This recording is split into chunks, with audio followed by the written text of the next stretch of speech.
પટેલ ફૂલભાઈ વિદ્યા મંદિર પામોલમાં આપ સર્વેનું હું હાર્દિક સ્વાગત કરું છું। ધોરણ 9 વિષય ગણિત એકમ કસોટી 2 અંતર્ગત હું આપની સમક્ષ રિવિઝન વિડિયો પ્રસ્તુત કરું છું। ચેપ્ટર 1 સંખ્યા પદ્ધતિ। ચલો આપણે એનો અભ્યાસ કરીએ। પ્રાકૃતિક સંખ્યાઓ એટલે કે અંગ્રેજીમાં આપણે નેચરલ નંબર્સ કહીએ છીએ।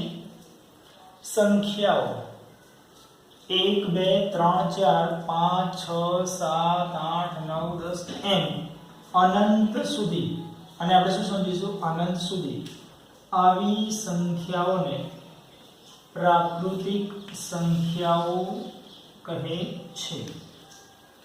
1 2 3 4 5 6 અનંત સુધી આવી સંખ્યાઓના જથ્થાને પ્રાકૃતિક સંખ્યાઓનો જથ્થો કહે છે। અને આ પ્રાકૃતિક સંખ્યાઓના જથ્થાને કેપિટલ N સંજ્ઞા વડે દર્શાવવામાં આવે છે। એટલે કે નેચરલ સેટ એટલે કે n બરાબર છગડીયા કૌંસમાં 1 2 3 4 3 ટપકા એટલે કે અનંત સુધી એમ, તો n ને આપણે પ્રાકૃતિક સંખ્યા ગણ કહીએ છીએ। અહીં વિદ્યાર્થી મિત્રો સૌથી નાની પ્રાકૃતિક સંખ્યા 1 કહેવાશે, જ્યારે સૌથી મોટી પ્રાકૃતિક સંખ્યાનું અસ્તિત્વ નથી અથવા આપણને તે મળશે નહીં।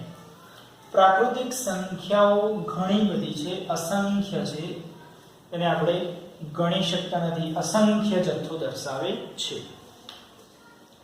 પૂર્ણાંક સંખ્યાઓ હોલ નંબર્સ પ્રાકૃતિક સંખ્યાઓના જથ્થામાં જ્યારે શૂન્યનો સમાવેશ કરવામાં આવે છે ત્યારે પૂર્ણાંક સંખ્યાઓનો જથ્થો મળે છે, કે જેને કેપિટલ W સંજ્ઞા વડે દર્શાવવામાં આવે છે। અહીં કેપિટલ W એટલે કે હોલ નંબર્સ, તે પરથી આપણે કેપિટલ W બરાબર એટલે કે પૂર્ણાંક સંખ્યા ગણ છગડીયા કૌંસમાં અહીંયા 0 1 2 3 4 3 ટપકા એટલે કે અનંત સુધી અહીંયા પણ પૂર્ણાંક સંખ્યા ગણ જે છે એમાં સૌથી નાની પૂર્ણ સંખ્યા શૂન્ય મળશે, જ્યારે સૌથી મોટી પૂર્ણ સંખ્યા આપણને મળતી નથી। આગળ વધીએ। પૂર્ણાંક સંખ્યાઓ અંગ્રેજીમાં આપણે એને ઇન્ટીજર્સ કહીશું। બધી જ પ્રાકૃતિક સંખ્યાઓ આપણે આગળ અભ્યાસ કર્યો પ્રાકૃતિક સંખ્યાઓનો, અને તેમની વિરોધી સંખ્યા તથા શૂન્યના જથ્થાને પૂર્ણાંક સંખ્યાઓનો જથ્થો કહે છે। તેને સંકેતમાં કેપિટલ Z વડે દર્શાવવામાં આવે છે। એટલે કે પૂર્ણાંક સંખ્યાઓને આપણે Z સંકેતમાં નીચે મુજબ દર્શાવી શકીએ। એટલે કે પૂર્ણાંક સંખ્યા ગણ એવું અહીંયા સમજીશું। કેપિટલ Z બરાબર છગડીયા કૌંસમાં 0 1 2 3 અનંત સુધી -1 -2 -3 અનંત સુધી। અહીંયા 1 2 3 આ બધી પ્રાકૃતિક સંખ્યાઓની વિરોધી સંખ્યા એટલે કે -1 -2 -3 એટલે કે પ્રાકૃતિક અને તેની વિરોધી સંખ્યા અને શૂન્ય નો અહીં પૂર્ણાંક સંખ્યા ગણમાં સમાવેશ થાય છે। વિદ્યાર્થી મિત્રો પૂર્ણાંક સંખ્યાઓ અસંખ્ય જે આપણે જોઈ શકીએ છીએ, અહીંયા આપણે 3 ટપકા વડે દર્શાવીએ છીએ, એનો મતલબ એ થયો કે આ બાજુ સંખ્યા અસંખ્ય સુધી અને આ બાજુની સંખ્યા એ પણ અસંખ્ય છે, એટલે કે અનંત સુધી છે, એટલે કે અનંત છે એમ કહી શકાય। સૌથી નાની તથા સૌથી મોટી, નાની તેમજ મોટી પૂર્ણાંક સંખ્યાઓનું અસ્તિત્વ નથી। ત્યારબાદ આગળ વધીએ. સમમેય સંખ્યાઓ એટલે કે રેશનલ નંબર્સ. જો p અને q પૂર્ણાંક સંખ્યાઓ હોય. વિદ્યાર્થી મિત્રો, પૂર્ણાંક સંખ્યા એટલે આપણે અહીંયા આવવું પડશે. ઓકે, પૂર્ણાંક સંખ્યાઓ હોય અને q શૂન્યતર એટલે કે q ની કિંમત શૂન્ય નથી, q is not equal to 0 હોય તો સંખ્યા r ને p છેદમાં q એટલે કે p/q સ્વરૂપમાં લખી શકાય છે. તો r ને સમય સંખ્યા કહેવામાં આવે છે. આવા સ્વરૂપની મીન્સ p/q સ્વરૂપની સમય સંખ્યાઓના જથ્થાને સમય સંખ્યાઓનો જથ્થો કહે છે. તેને સંકેતમાં કેપિટલ Q વડે દર્શાવવામાં આવે છે. સૌથી નાની અને સૌથી મોટી સમય સંખ્યાનું અસ્તિત્વ નથી. સમય સંખ્યાઓ અસંખ્ય છે, એટલા માટે જ નાની અને મોટી સમય સંખ્યાનું અસ્તિત્વ નથી એમ કહી શકાય. અહીં સમય સંખ્યામાં દરેક પ્રાકૃતિક સંખ્યા એ સમય સંખ્યા છે. આપણે જોઈ શકીએ કે 1, 2, 11, 15, 100, 1000 આ બધી પ્રાકૃતિક સંખ્યાઓ જેને p છેદમાં q સ્વરૂપમાં લખી શકીએ છીએ. આ ઉપરાંત 1/4, 2/8 બંનેનો અર્થ સરખો જ થાય છે. તો આવી સંખ્યાઓ પ્રાકૃતિક સંખ્યાઓ 1/5 બરાબર 0.2, 12/5 બરાબર 2.4, 1/6 બરાબર 0.162. આનો મતલબ કે 6 નું વારંવાર પુનરાવર્તિત થવું. 2/3 બરાબર 0.612. એનો મતલબ કે 0.6666 અનંત સુધી. તો આવી બધી સંખ્યાઓ એ સમય સંખ્યાઓ છે. વિદ્યાર્થી મિત્રો, આગળ વધીએ. કેટલાક દાખલાની સમજ કેળવીએ. એક્ઝામ્પલ 1. 3 અને 4 વચ્ચેની 6 સમય સંખ્યાઓ લખો. અહીંયા આપણે એક વસ્તુ સમજીશું કે 3 અને 4 વચ્ચેની આપણે 6 સમય સંખ્યા લખવાની છે. એટલે આપણે તમે ધ્યાન રાખજો. જરા હું આ રીતે દાખલો ગણીશ. 3 અને આ 4 આ રીતે લખી દઈશું. અહીંયા આપણને 6 કીધા છે, આમાં 1 ઉમેરી દેવામાં આવે તો આપણને 7 મળે. એટલે તમે સમજી શકો છો વિદ્યાર્થી મિત્રો કે આ જે સંખ્યા છે એને હું 7 વડે ગુણી કાઢું અને 7 વડે ભાગી કાઢું છું. એવી જ રીતે અહીંયા આ 4 છે અને 7 વડે ગુણવાનું અને 7 વડે ભાગી કાઢવામાં આવે. એટલે અહીંયા આપણને કંઈક આવું મળશે 21/7. અહીંયા 7×4 = 28/7. હવે તમે જોઈ શકો છો કે 21/7 હકીકતમાં શું છે? 3 જ છે. અને 28/7 એ પણ શું છે? હકીકતમાં એ 4 જ છે. હવે વિદ્યાર્થી મિત્રો, આપણે બંને વચ્ચેની 6 સમય સંખ્યા લખવી છે. એટલે આપણે જોઈ શકીએ છીએ કે 21 અને 28 વચ્ચે જો આપણે ગણીએ તો 22, 23, 24, 25, 26 ને 27 એટલે આપણને 6 સંખ્યા અહીંયા મળી જશે. માટે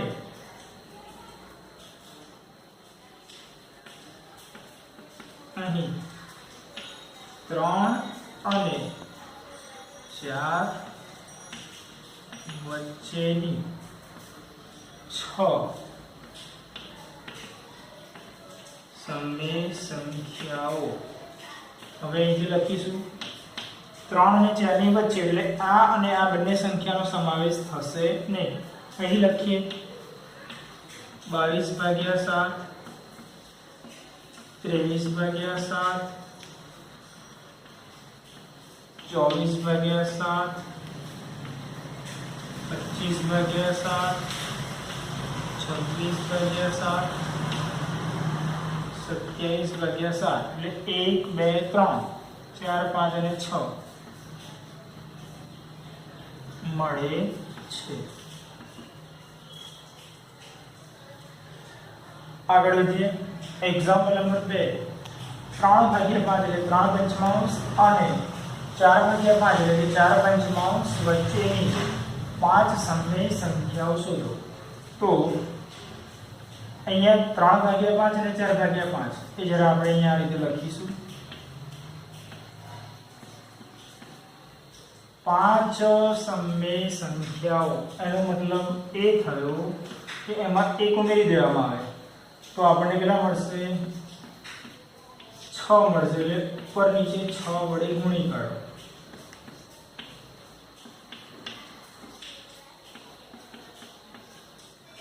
તો 6 તરી 18, 6 પંચાને 30, 6 ચોક 24, 6 પંચાને 30.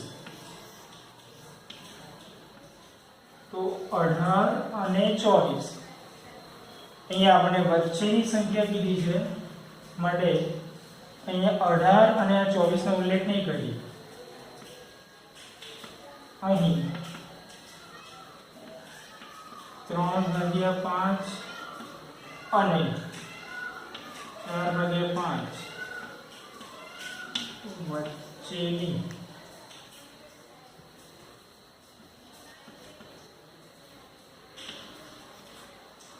5 સમય સંખ્યાઓ. તો કેવી રીતે કે ભાઈ 19/30, 20/30, 21/30, 22/30, 23/30 મળે છે. અહીંયા છેદ બંને સંખ્યાનો સરખો હોવાથી અહીંયા છેદ સરખો રહેવાને કારણે આપણે સરળતાથી સંખ્યા શોધી શકીએ છીએ. પરંતુ જ્યારે છેદ સરખો ના હોય તો આપણે એવો એક દાખલાની પ્રેક્ટિસ કરીશું. આગળ વધીએ વિદ્યાર્થી મિત્રો. નેક્સ્ટ એક્ઝામ્પલ નંબર 3 પર જઈએ. 3/5 અને 7/8 વચ્ચેની 3 સમય સંખ્યાઓ શોધો. આપણે પેલા દાખલામાં જોઈ ગયેલા કે છેદ સરખો હતો. અહીંયા છેદ અલગ અલગ છે. 3/5, 7/8.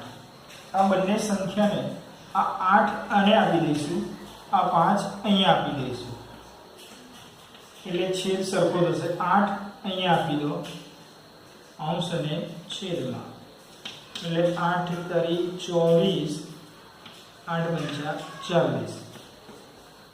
આ સંખ્યાનો છેદ 5 અહીંયા આપી દો એટલે કે ઉપર અંશમાં અને છેદમાં 5 વડે ગુણાકાર કરો.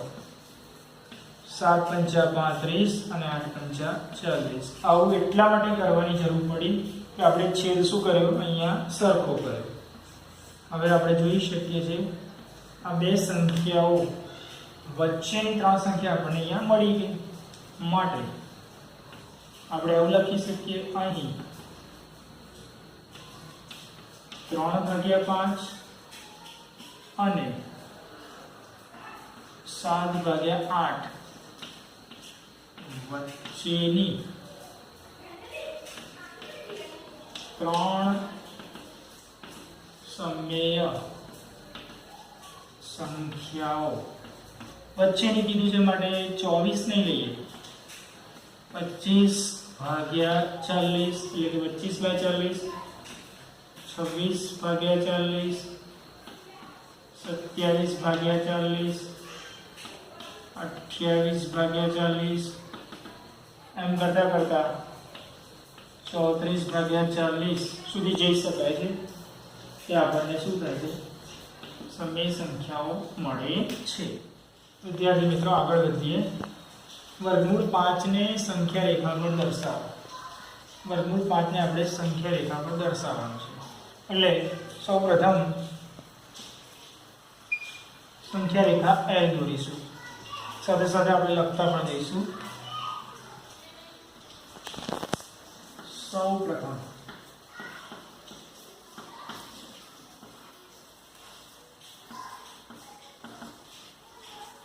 સંખ્યા રેખા L પર 0 એટલે કે 0 ને સંગત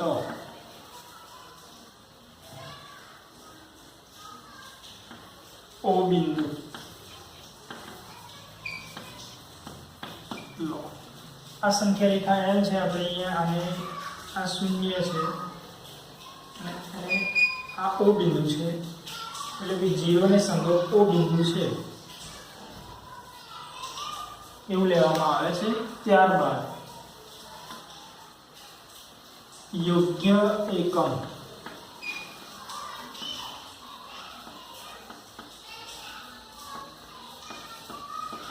પસંદ કરીને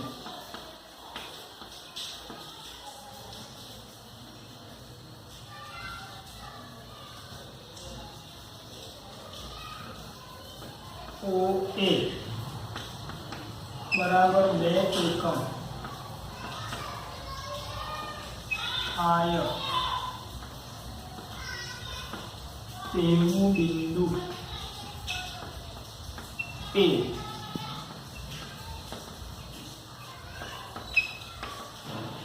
સંખ્યા રેખા L પર લો. હવે જરા જોઈએ આપણે. યોગ્ય એકમ પસંદ કરેલી ચોક્કસ માપ લે. દાખલા તરીકે આપણે આ 1 એકમ માપ સમજીએ છીએ. આ 1 એકમ છે. આ બીજું પણ 1 એકમ છે. એનો મતલબ અહીંયા 2 થયા. તો હું આને A કહી દઉં છું. એટલે OA બરાબર કુલ 1 + 1 એટલે 2 એકમ આપણને મળે છે. એવું બિંદુ A આપણે સંખ્યા રેખા L પર લીધું. આગળ વધીએ. હવે એક બિંદુ P લેવું છે. AP બરાબર 1 એકમ.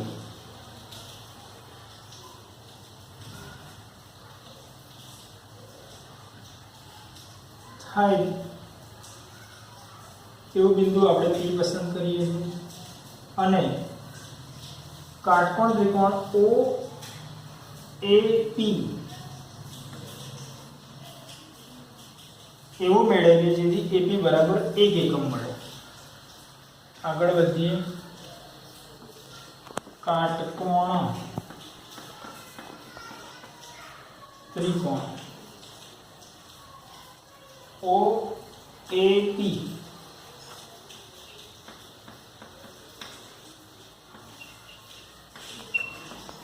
એવો રચો કે જેથી AP બરાબર 1 એકમ તથા OAP અથવા તો PAO બરાબર 90 થાય. ખૂણો OAP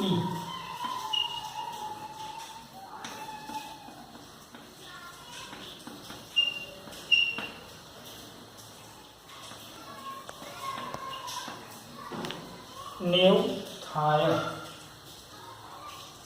હવે આપણે જોઈ શકીએ છીએ વિદ્યાર્થી મિત્રો, આ અંતર આપણને આટલું માપ 2 એકમ અને આટલું માપ 1 એકમ થાય.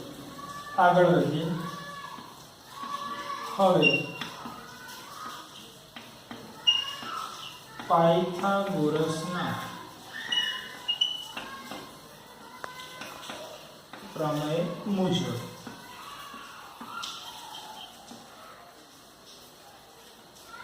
આ જે છે ઓપી એ કર્ણ થશે અને ઓએ અને એપી એ બંને તેની કાટખૂણો સમાવતી બાજુ થશે.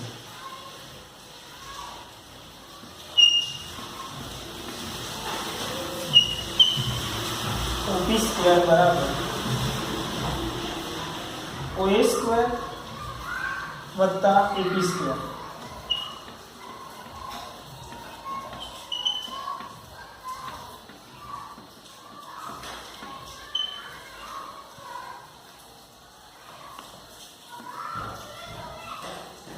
ઓ એ એટલે ટોટલ 2 એકમ છે એટલે અહીંયા આપણે 2 એકમ લખીશું.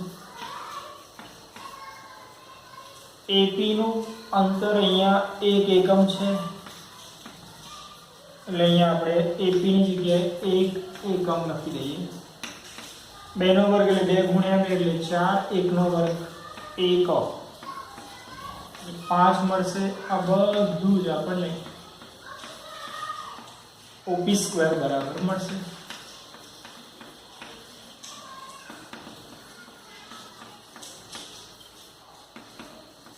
જો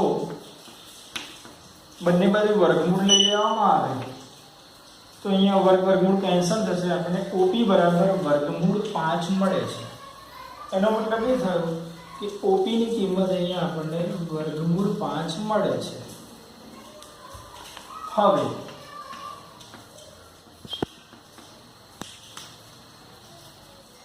O ને કેન્દ્ર રાખીને એપી જેટલી ત્રિજ્યા સાથે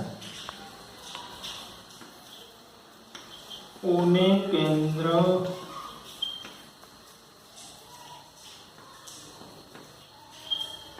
રાખીને OP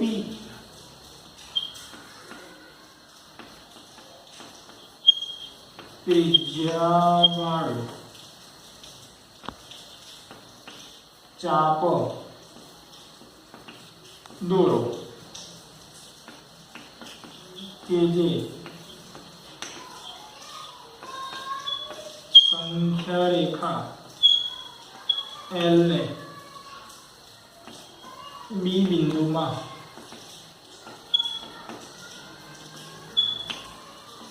છેદે છે. OP જેટલું માપ કોને કેન્દ્ર ગણીને આને ત્રિજ્યા રાખીને એક ચાપ રચો જે સંખ્યા રેખા જે છે અને L ને B બિંદુમાં છેદે છે. આમ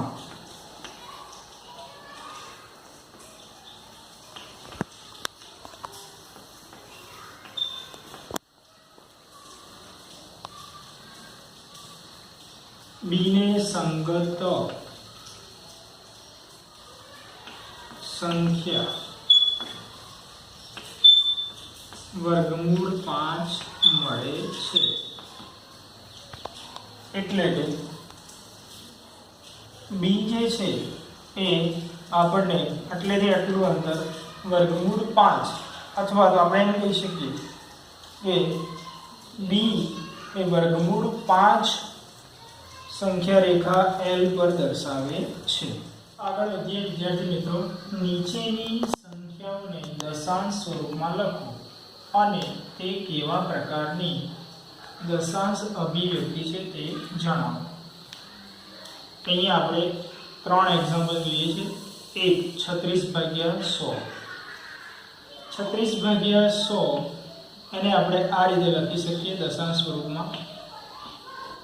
અહીંયા 100 છે માટે 2 પોઈન્ટ આપણે ખસી શકીએ છીએ. 2 દશાંશ સ્થળ ખસીને એટલે 1 ને 1 2 એટલે અહીંયા આપણે પોઈન્ટ મૂકી દઈશું આગળ 0. એટલે 36/100 ને 0.36 વડે દર્શાવી શકીએ છીએ. તો આનું આ દશાંશ સ્વરૂપ થયું. આપણે લખીએ કે 36/100 ની દશાંશ અભિવ્યક્તિ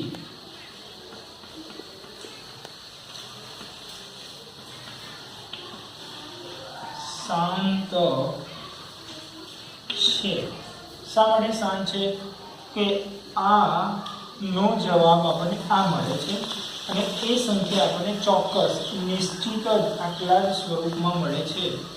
ચોક્કસ જ જવાબ મળતો હોવાથી એ શું કહેવાશે? શાંત અભિવ્યક્તિ દર્શાવે છે.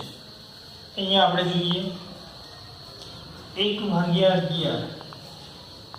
હવે 11 વડે ભાગાકાર કરવાનો છે એટલે આ 1 ને અંદર અને 11 વડે ભાગાકાર એટલે 11 ને બહાર રાખીશું. સારું, હવે જરા જોઈએ કે અંદર જે સંખ્યા છે એ નાની છે, ભાગનાર એટલે કે મીન્સ જેના વડે આપણે ભાગીએ જે સંખ્યા મોટી છે.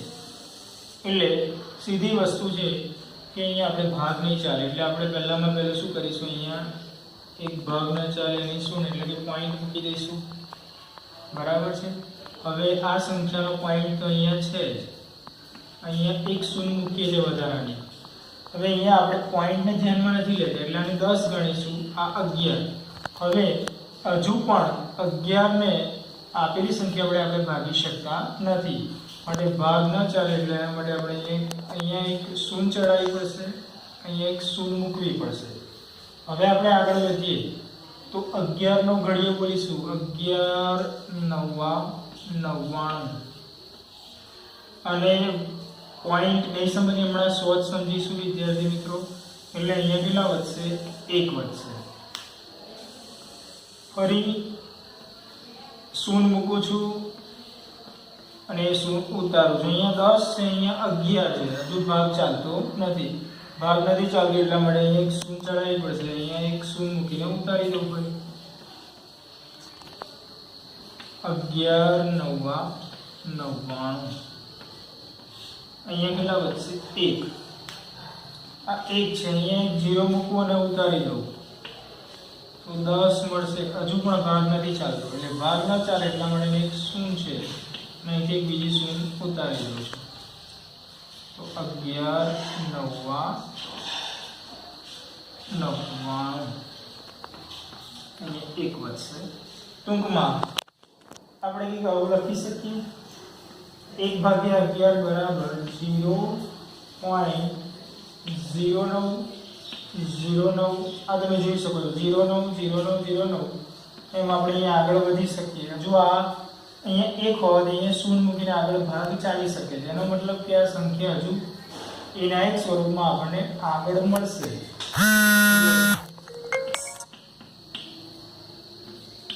આનો મતલબ એવો થાય 0.09 લખવું હોય. હવે જરા જોજો 0 વારંવાર આવે છે, 9 પણ વારંવાર આવે છે એટલે એની પર હું અહીંયા એક લીટી દર્શાવું છું એટલે એને બોલાય 12.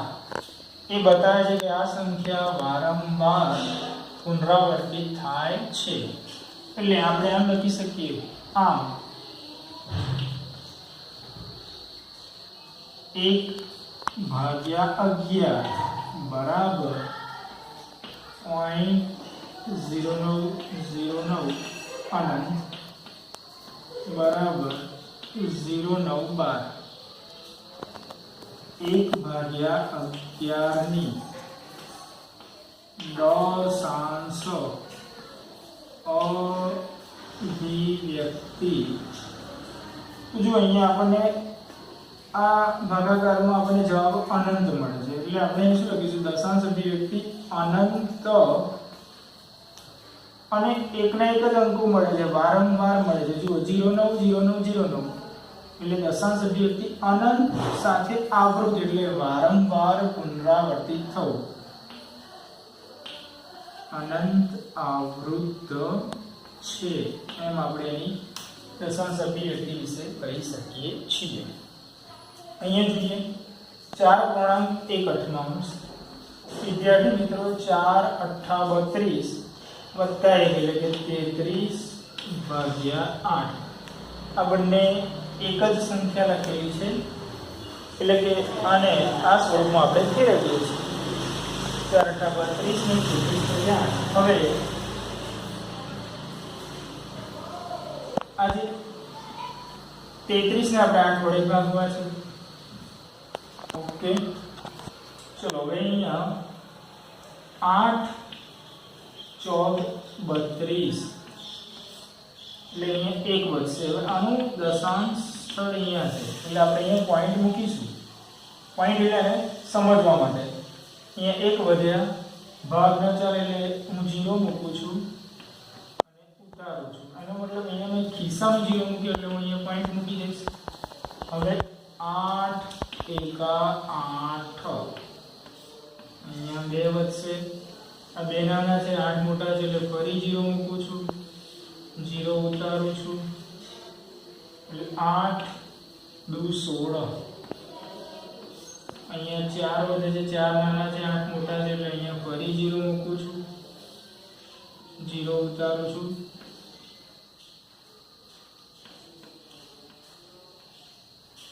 8 પંચા 40 એટલે આપણને શેષ 0 મળે છે. અહીંયા એકવાર પોઈન્ટ મુકાયા પછી વારંવાર પોઈન્ટ મૂકી શકાતો નથી, એ આપણે જાણીએ છીએ વિદ્યાર્થી મિત્રો. એટલે અહીં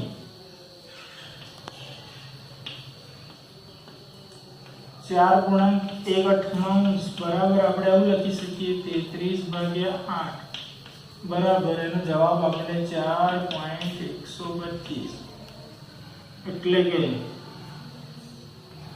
4.1/8 ની દશાંશ અભિવ્યક્તિ. આટલો સીમિત જવાબ છે એનો, એટલે ફિક્સ જ છે, એટલે શાંત છે એમ કહી શકાય છે.